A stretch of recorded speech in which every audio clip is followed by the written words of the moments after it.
It's just like a perfect time. I feel your eyes and mine. You don't even gotta try.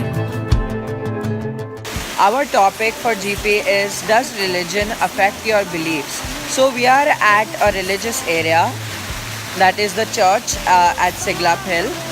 We are going to interview the spiritual directors, that are the priests, and we are going to ask them a few questions about how religion affects their beliefs. Question is, does our religion have a strong impact on how we behave with others? Of course, a stronger faith in God will help in our belief much more. Let's say, for example, can you really prove that in the Holy Eucharist is the true presence of Jesus Christ? We are given this faith to know that it is Jesus Christ. We don't question anything about it. Instead, we use our time and energy to worry about other aspects of the Holy Eucharist. The Holy Eucharist teaches us to forgive. We spend our time and energy in learning how to forgive others, instead of wasting our time and energy in finding out whether the Holy Eucharist is the true presence of Jesus Christ or not. This part, we are really be given faith, it doesn't bother us at all. But for some who doesn't have faith, it bothers them. At the end of the day, we still cannot find the answer. Okay?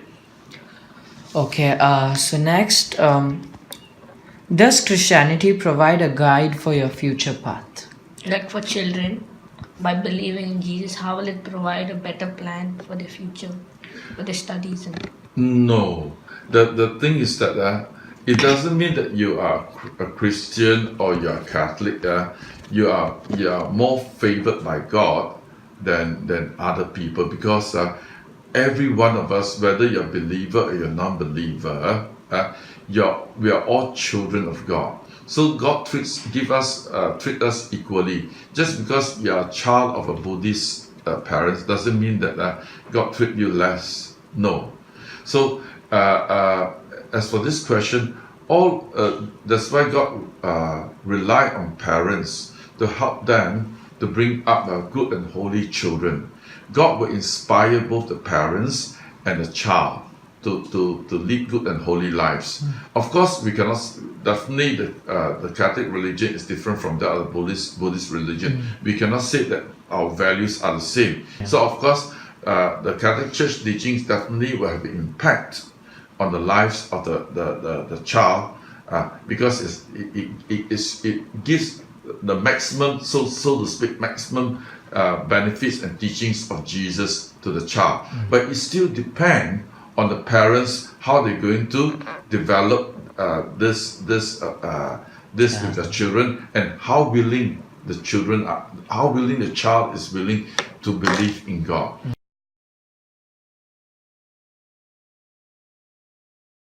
You've seen parents are very, very very staunch Catholics, but they may find problem in asking their sect 3 son or daughter to come to church. Yes, so it still depends on the child also at the end of the day. Last question. How does Christianity react? I mean, You're how talking does about Catholic religion, Catholic Christianity. religion? Yeah. How does it teach us to react to someone doing something that is against the society, like divorce and violence? Yeah. How does it teach us to do things against that? Of course, Jesus is a source of peace and love. Okay?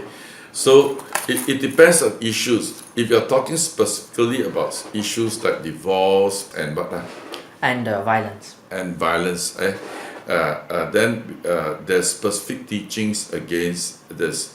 As for divorce, we're quite clear about it, because in the Holy Book, in the Gospel, Jesus' time now, he put it back to its the original intention of God. So now, no more divorce. There's only annulment. That's why marriage has been raised up to a sacrament. It becomes the sacrament of holy matrimony. In other words, it's telling us that a marriage between the husband and wife is so sacred, so watertight, the relationship that is raised up to a sacrament. So we do not condone divorce. Of course, in Catholic marriages, there are Catholic marriages that failed, that break down. So even if they get a civil divorce, in the eyes of God and church, this couple is still a married couple. They may live under different roofs. They may live in different places, but they are still in the eyes of God and church, they are still a married couple, even though if they have got a civil divorce. So for this couple, if they want to remarry, what they need to do is to get annulment from the church.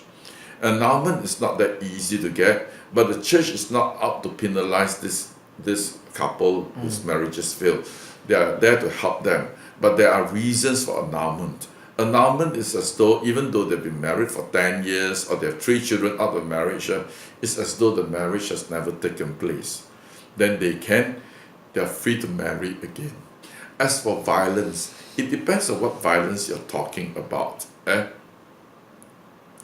Let's say, for example, in times of war, or even in not peaceful time, a robber point a gun in your direction, and he has, as you gauge the situation, he has every intent to kill you. You have the right to live. So the moment you look away, and so happen nearby there's a knife, is it wrong of you to kill him? It is not wrong in self-defense. So when you talk about violence, you must be specific. Like for some children, if they're out of line, if they're naughty, the parents just need to communicate with them, advise them, point out to them that they are doing the wrong things. And some children, they will listen, they will obey. But for some children, they just will not listen. So, does it mean that caning is wrong? If caning out of love is done for this child, so that this child will go back to the right track, and this child will know how to listen to caning instead of listening to advice, to sweet talk, to slow talk, then better cane the child, so that the child comes back to the right path. So when you talk about violence, of course, like I said, it depends on what kind of violence. In general, we do not condone violence. But let's say, for example, some people has been bullying a classmate for so many months, and you keep asking him to stop bullying, and he still continue. It doesn't help when you talk to this type of people. So then you go to the next step, bring it to the principal. Still doesn't help. Then there must be violence.